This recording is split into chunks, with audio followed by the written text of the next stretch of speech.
I put myself on payroll at the beginning of last year. And so I have that in place now. So as I move into hopefully hiring somebody fairly soon, I can just add them to my payroll. I don't need to figure that whole system out. On this episode of the CompassionWorks Way, we'll hear Jordan speak to Heather Dunn. Heather graduated from the University of Colorado in Denver with a Master of Arts in Couples and Family Therapy in 2005. Shortly after graduation, she moved to Houston, where she worked with survivors of domestic and sexual violence in a nonprofit setting for 15 years. Now in private practice, she specializes in working with adults with complex trauma. Heather's a supervisor for both LPCs and LMFTs and a fully approved EMDR consultant. Heather offers group and individual consultations online. In this episode, Heather walks us through her journey of going into private practice and the steps to take when building up your own practice, from payroll to hiring and expanding into a group practice. You can learn more about Heather by visiting our website, CompassionWorks.com, or Heather's practice, BlueHorizonCounseling.com. Now let's get into the episode. Welcome to the CompassionWorks Way,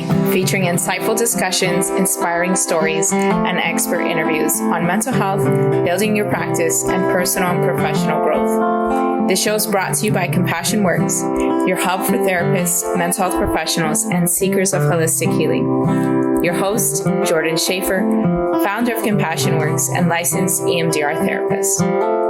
Together, we'll create a world where compassion and understanding transform lives. CompassionWorks, empowering therapists and transforming lives. Now let's get into the episode. Okay, so with Heather Dunn, and Heather, you have experience starting a private practice a couple times, I think. So kind of tell us how that went. What happened maybe the first time? Sure. So I started, it's about 2014, 2015.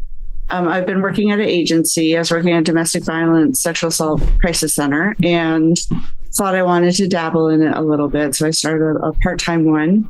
And I did that for, I think, about 2 years. And I considered moving fully into private practice until I lost my benefits and my paid time off, and decided that just wasn't a good time for me and my family. So I went back to the agency full-time for another couple of years. And then in 2020, I transitioned back into private practice full-time. I've learned a lot on the way, and hopefully I can share some things and help our viewers not make some of the same mistakes that I've made. And there are two things, really. One is going into private practice right out of school. But there are also a lot of people in agencies who want to transition into private practice. Right. Are those different, or is that the same deal? Because you've done both. I've done both. I mean, there's differences in terms of your autonomy and having a salary versus fee for service, which is private practice, credentialing with insurance companies versus private pay only. There's a lot of different things to consider. Benefits, retirement, all that kind of things too is the key difference. Okay. It is nice being salaried and having that steady income stream, not dependent on your caseload. That is nice, and the paid time off and everything. Okay. But being in private practice, you set your own parameters and you set your own schedule. So there's a lot more autonomy and flexibility with that. Okay. But in terms of coming out of school and doing a private practice, or coming out of an agency and starting a private practice, is that kind of the same thing then? Or I don't know. I did it about 10 years after I graduated. So I don't know. Okay. Yeah, I didn't do it right after school. I went right into agency work. I see. Okay. Mm-hmm. Okay. Mm-hmm. Yeah. So some of the things that you'll need to get started off with, well, the things that I would recommend is getting registered with the state right away, getting your business name. Some people will doing business as DBA, and you can register that as a state, and then you can use your own. Like I could just be Heather Dunn Counseling. I chose to get a name different than mine, so that I could grow into having other therapists on staff. Oh, that's why you went to was it Blue Horizon? Blue Horizon Counseling. Yeah. So that's why I have that. Because in case I wanted to grow, which I'm in the process of, it felt like it would flow better. So the Secretary of the State is where you'll do that. You look for name availability. I did want, about 10 years ago when I was first, I wanted Epiphany Counseling. but somebody had already taken that name in the state of Texas, so I wasn't allowed to use that. So back to the drawing board and finding other options. Yeah. So you want to get that registered with the Secretary of the State, working with the IRS then to get an EIN, employee identification number. So I don't use my Social Security, I use that tax number. So I can keep my business and personal separate. Same thing with bank accounts too. You want a separate bank account that you don't use for personal things. Don't blur the lines. What I was told is if you use your business bank account for personal expenses rather than paying yourself and pulling out of your personal account, then that just opens the door for further complications in case you get sued or anything like that comes along. If you don't keep your business finances separate than your personal finances. So that's important too. I learned after the pandemic that it's better to have a bank account than a credit union also, because the credit unions did not get the benefit of a lot of the COVID incentives. I don't know what the right word is. Resources. They weren't distributed through credit unions, just through banks. So I moved my bank accounts over after that. So that's some of the stuff in getting the business set up. You'll also need to work with an accountant or a lawyer to determine what kind of business you want to be. I randomly picked a C Corp. I don't know why. And 10 years later, I'm still trying to fix it and move to an S Corp. So work with someone, do the work up front, pay for it up front. I didn't want to pay for those things. And now I'm really having a hard time getting it switched to an S Corp and getting my taxes straightened out. You pay yourself differently between the two different businesses. So there's a lot of dynamics within all that, the setup. Yeah, it scares me to think about. I don't even know which I am. Yeah. You're scared.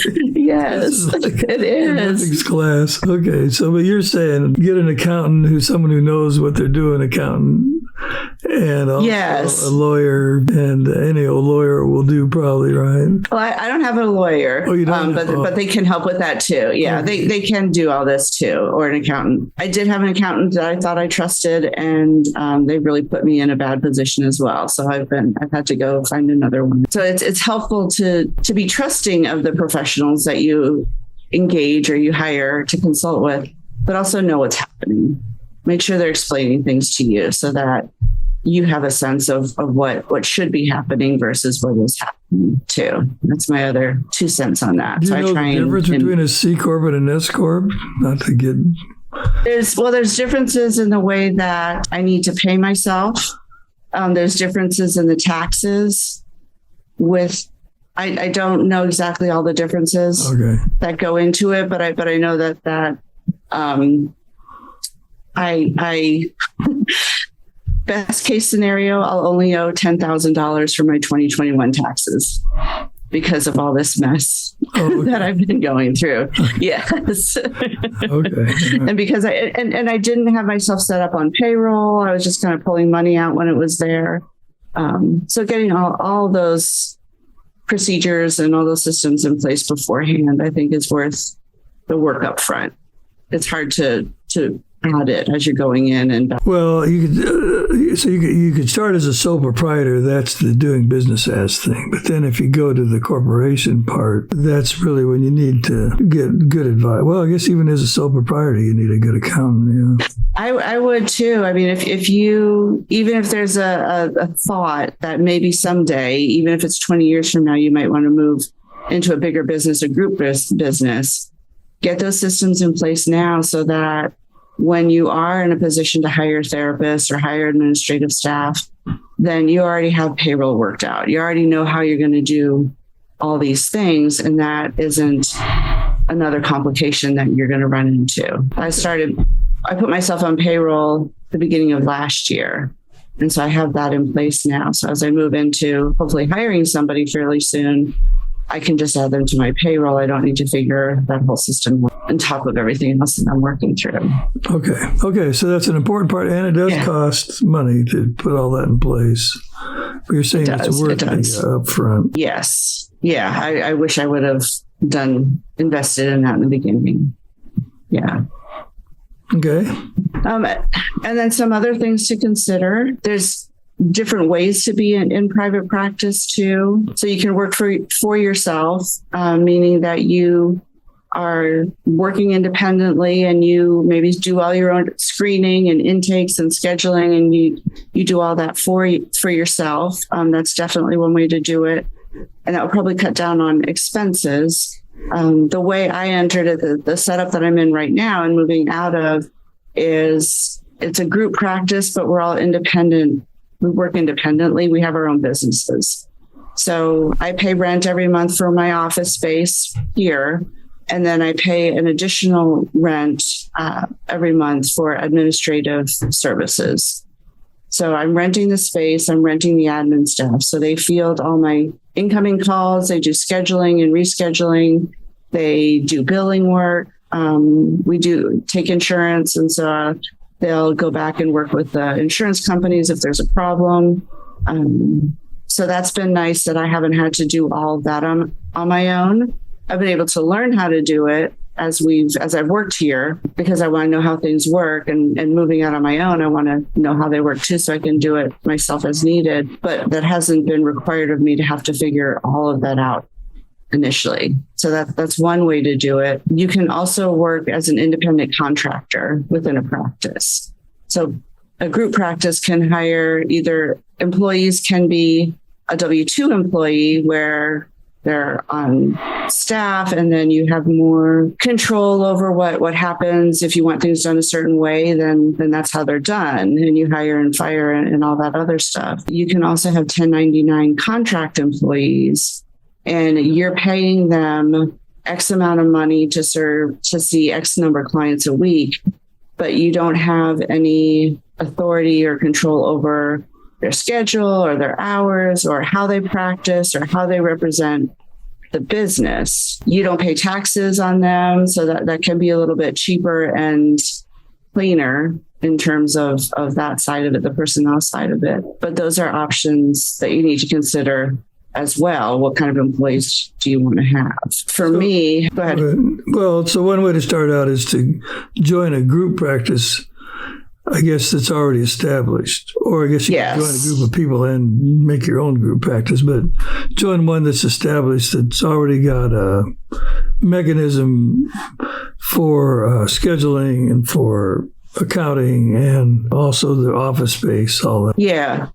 So when you go in as a W-2 employee, it's less of a private, you're part of a private practice, but it's not your private practice. You still have a boss that can dictate things like, this is the paperwork that we use or the EHR that we use, and you have to work so many hours and you have to see this many clients, versus a 1099 has more negotiating power, I guess, and saying, okay, I want to work this many hours, and that's pretty much the extent of your obligations to the company. Does the group provide you with clients, or do you get them on your own? They should, yeah, they should. You would be part of their intake and their screening and scheduling process. Oh, is that done separately then? You're saying, so the intake is done by someone other than you? Do you do your own intakes now or no? I don't now, because I pay for the administrative staff. Oh, I see. But moving into my new practice in the next month or so, until I hire an administrative staff, I'll be doing that myself, fielding the phone calls and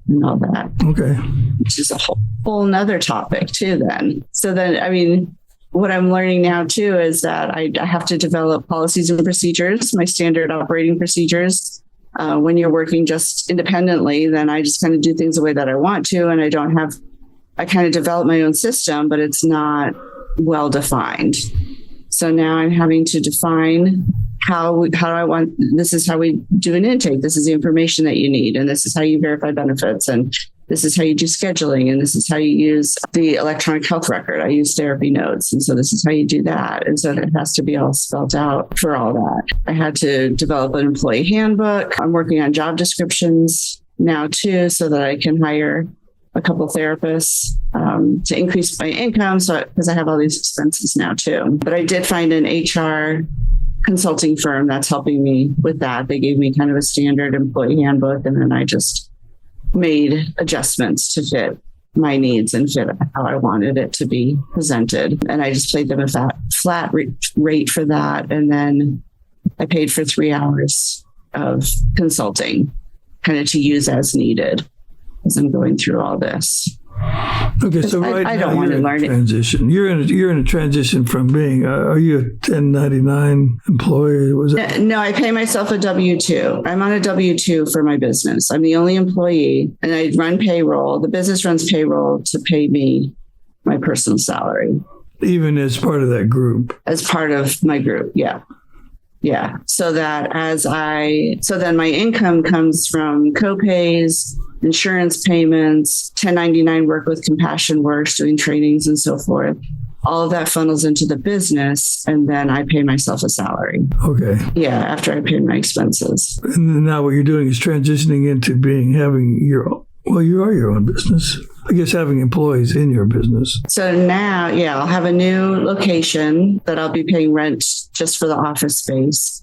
And then I'll have therapists will be my first hire to increase my income. And then once I have enough therapists, once I have enough of the income, then I can pay for administrative staff on top of my rent and the phone system and internet and all the other expenses that come with it. Yeah. Getting back to a new person who wants to go into private practice, what would be your ideas for them? So other things that you'll need to consider if you're going to take insurance or if you're going to be private pay. Okay. If you're private pay, then you set your rate and you advertise it that way. In my area, there are a lot of therapists, but there's still not enough therapists.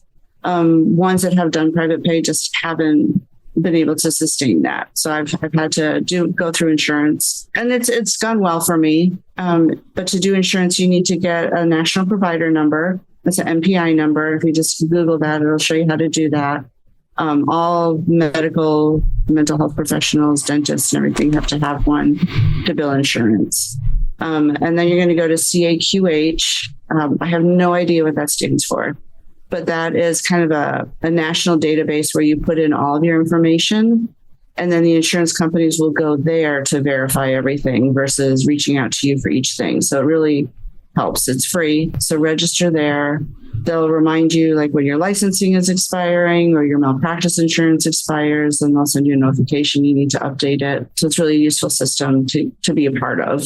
So you want to do that. Once you get that set up and you have your NPI number, then you start reaching out to the different insurance companies about credentialing, is what that's called, to be credentialed. They have a lot of paperwork to do. It's a fairly long process. It can take up to 3 months to get credentialed, especially as an individual. You can credential with a group practice as well, but as an individual, it takes a good amount of time. So get working on that early as well. And then they'll send you a contract with the fee schedule and all that good stuff. So you want to get some people get credentialed with everything. Some people just get credentialed on the big ones, like Blue Cross Blue Shield, Aetna, United are the bigger ones. There's some EAPs you can get credentialed with as well, employee assistance programs. In those situations, some of them pay quite a bit less, so you want to balance that. But they'll give like 5 to 8 sessions to the client, and you'll bill the EAP insurance company for those. Billing is a whole separate thing as well. If you do use an EHR, electronic health record, like Therapy Notes and Simple Practice, I think are the 2 big ones. You can do billing right through there automatically. I just click a button, submit claim, and it shoots it off, which is really convenient. Otherwise, I don't know how to do all this, but you'll have to work with each different insurance company on how to submit claims with them. So it can be a complicated process with that too. And then as the claims get processed, then you'll need systems to track which claims got paid, which ones are still owed, which ones were denied, which ones were partially paid. Using an EHR has made that so much simpler. Okay, because when you get paid back through it. So I'll get paid. So first I'll get a copay from the client at the time of the session, whatever their copay is. So you need to find out what that is and charge them appropriately. And then the company, Blue Cross, for example, I'm set up with direct deposit. So they'll just deposit it right into my account, or they'll mail you a live paper check, and then you can deposit the paper check. And then with that comes the information about the claim number, the check number, how much they paid, what they didn't pay, and all that is part of the record keeping. Do you spend much time, calling insurance companies to find out why they didn't pay, or to iron that stuff? Not too much. I mean, if there's, usually that'll happen if there's a subsidiary insurance company. So it's a small company, but they process through Blue Cross Blue Shield, for example. Then I'll run into difficulties there because the bigger companies have it fairly streamlined. But if you do need to call, many of them expect to be on hold for an hour. So have a chunk of time set aside that you can do that. But that's also the benefit of having the administrative staff that I don't have to do that. That's part of their job responsibilities. I pay them to do them. There are people that you can contract with to do your billing, and then they'll take a percentage of your claim that comes in. So I'm not sure, maybe it's like $5 a claim or a percent of the claim, and that's how they get paid. Right. But then, yeah, that's delegating that out. And so I know a number of people do that as well. Yeah. Okay. Yeah. So that's that part of it. If you are private practice, your clients can still use out-of-network benefits if you're not in network with them, and you just provide them with a copy of the bill that has their diagnosis code and such, and then the client can submit it to their insurance companies for reimbursement on their end as well. Other things to consider: marketing, developing a good website, getting on, and I created my own through GoDaddy. It wasn't that hard. It was probably more time consuming than somebody else had done it for me, but it wasn't that difficult to figure out. I think it's about $200 a year, so it's not really that expensive at all. You can get on with Google Ads, and they have all these analytics and so forth. You can pay with them. You can have a maximum cost per day. And so I think I did like $1 a day. I didn't really advertise much because I was part of this bigger practice. There's 7 therapists here, and they do their own, the building does their own marketing as well. So I didn't really need to do a whole lot before I filled up. But it can be $1 a day. It can be $20 a day. So you decide your price point, but that also dictates how frequently your ad gets pushed. So if we're looking for a therapist in my area, I'm not pushed very highly because I'm not paying very much. But if I was short on clients, moving into my new group practice, I'm going to up that a little bit because I'll have new therapists coming on and want to get them full quickly. So I can go in and adjust that. They have SEO. I can't think of what it stands for right now. Search engine optimization. There you go. Yeah. So there's keywords that you want to be connected with, depending on what kind of services you offer, where you are, your specialties as well. I really recommend having a specialty if you're going to go into private practice. That will really help you draw in clients if you have an expertise in an area. Obviously, I recommend EMDR as a specialty, but even within EMDR, having a subgroup, whether it's addictions or anxiety disorders or trauma or children, whatever that might be, the more specialized you are, I found the more demand there is for you. And the more you advertise your specialty, the more you'll get the right client. Sometimes we think, well, I want to leave it broad, but then if you're too broad, people aren't going to be drawn to you. But if they say, oh, that's exactly what I need, then you're going to get your ideal client coming in with you, which is definitely a bonus. I want people that I specialize in to come in and seek me out. Well, I guess I'm naive about that. I thought everybody specialized in everything, but I guess there are eating disorder therapists. But if you do trauma is everything, right? Or, I mean, right. Break that down. If you specialize in dissociation, who's going to come to you, right? So I don't know how do you determine? Yeah. Well, that is my specialty, but I mostly promote trauma, and then dissociation would be like a subcategory. Okay. Versus highlighting the dissociative part. Well, and then So they come to you because they say, gosh, I've got trauma, so they find you and come to you for that? Most of my clients, yes. That's how it works. Okay. Yeah. So I really focus on being an EMDR specialist and being a trauma specialist. And so that's most of my clients, but quite a good percentage of my clients come specifically for EMDR, which is what I want. And that's changed over time, right? Even since you started doing EMDR, which I think was 4 or 5 years ago. Is that right, or longer? It was 2016, 7 years ago. Oh, that long. Okay, good. 2016. Yeah. In that room in, in where was it? Yeah. What was the name? It was with CompassionWorks. I know, but I'm trying to think of what that, it was in Houston somewhere. It was in West Houston. West Chase. Yeah, like West Chase area. Yeah. With Brittany and you and Amanda and Renee. Yes. Yep. Big four. I talked to Brittany the other day, actually. Good. I hope she's doing well. Yeah. But even with EMDR, as I've become credentialed and then a consultant and now a trainer, so advertising that too also draws in people that like, well, I want someone that's really good at EMDR. So moving up that ladder has been helpful as well. Well, too. what I was thinking was since that time to now, people are now seeking out EMDR. Probably because of Bessel's book and things. It's become more well. Yeah, absolutely.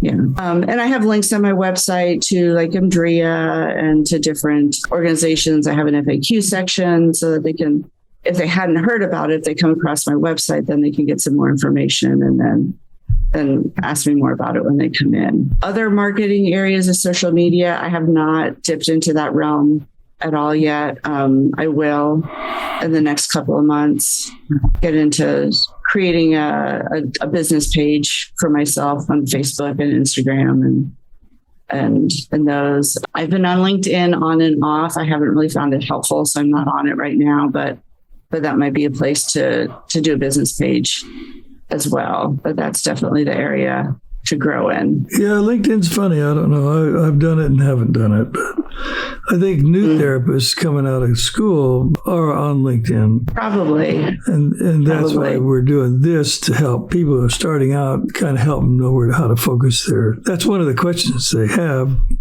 is, how do I start a private practice? Yeah. And then the other thing that I thought of is location. Finding a good central location. I mean, there are, since the pandemic, more therapists are being virtual only. But if you are going to have an office, having a good location that's fairly centrally located and easy to get to, and space that you can make comfortable and feels private and safe and homey for your clients too. So that can be kind of tricky, finding a good spot. Do you recommend finding a place where other therapists are, or is that something you would consider? Or I know that made the world of difference to me. The reason I hadn't really considered private practice earlier was because I didn't want to work alone. I didn't want it to just be me and not have kind of a team atmosphere or connections, because I went to school in Denver. That's where I graduated, and then moved to Texas a couple of months afterwards. So I didn't have that connection to my classmates or my practicum site or anything like that. So I having that team atmosphere to bounce ideas off of and do staffings and consultations and so forth was important to me. So that this was a really good fit for me being here. I was independent. I was my own business. However, there's 6 other therapists that are also renting office space here that I could check in with and we could chat about and bounce ideas off of. So that really helped me starting off for me personally. So if that's important to you, I would suggest that if that's important to you, or especially as a new therapist too, there's so much you don't know. You don't know what you don't know. So having access to more senior therapists is helpful. Oh, I see. So finding an office either in a group practice where there are people, or even in a building where there are other therapists, a good idea. Yeah. And then my space that I'm moving into, I found I had a good friend as a realtor, so I used her. So she was able to find commercial space for me. In my area, there's it's an old neighborhood. is actually a house in a residential neighborhood that doesn't have all the restrictions. So there's a number of commercial companies in this residential neighborhood, and I'll be close by. And so she was able to help me find a good location, but also a good space that would work well for having different therapy rooms and a waiting area and all those pieces. Are you going to have to remodel the house, or is it good to go? I'm doing a little bit of remodeling. There's not a private administrative area. And so I'm having a wall built with the sliding window to do check-ins and all that other stuff. And then there's one large room. I'm having a wall put in and a door to make it into 2 smaller therapy rooms. So a little bit, yeah. But I'm just renting it for 2 years. It's the length of my lease, so I don't want to put too much into it. I am hoping to buy property at the end of the lease. Oh, if everything goes well. Okay. Yeah. And you can also, there's professional medical buildings that you can lease space in as well. And they would be, what I've heard is they tend to be a little bit more flexible in terms of doing some remodeling, especially if you add on a longer lease. So if there's a lot of remodeling that they're going to do for you, then they're going to want a 5 to 7 to 10 year lease versus if you don't do remodeling at their expense, then you can go with a shorter lease. I see. There's a podcast I've been listening to that Robert turned me on to. It's called the Group Practice Exchange. Okay. And they started in 2016. I'm about 50 episodes in, but she has a lot of really, really good information about all the stuff that we've been talking about. So I recommend that. She also has a website when she'll do like business consulting, and they have a subscription where you can do, I think for 3 months, I didn't sign up for it, but you can do 3 months and then you'll have weekly access to this consultant and to groups and to just to really help support you as you're setting up. It's mostly for a group practice versus a solo practice, but a lot of good information either way. I've really gotten a lot out of that, listening to that. And that's really one of the differences. Here, you're helping me see there is a solo practice. That's where you get an office and go out on your own and just do the world. The group practice is now where you're really either working with other people who you kind of work maybe for or with, at least. Solo practice is where you're really on your own with your own office. Yeah. Working alone. Mm-hmm. Yeah, exactly. There's a lot of options. Yeah. But if you're thinking about it, I mean, it can be a long process. I really encourage you to do the legwork before you get into it, before you start seeing clients, just so that you get your systems in place and you're not having to backpedal and fix things. Reach out to somebody that's doing it so that they can help guide you as well. Find a mentor in the field would be really, really useful. And it's something I wish I had done before I started. Okay. Anything else? We good? Does that kind of cover it? Those are all my notes. I can't really think of anything else. I think that's it. Okay. I think it's it too. I can't think of more to talk about. So thanks. It'll be helpful. Okay. You're very welcome.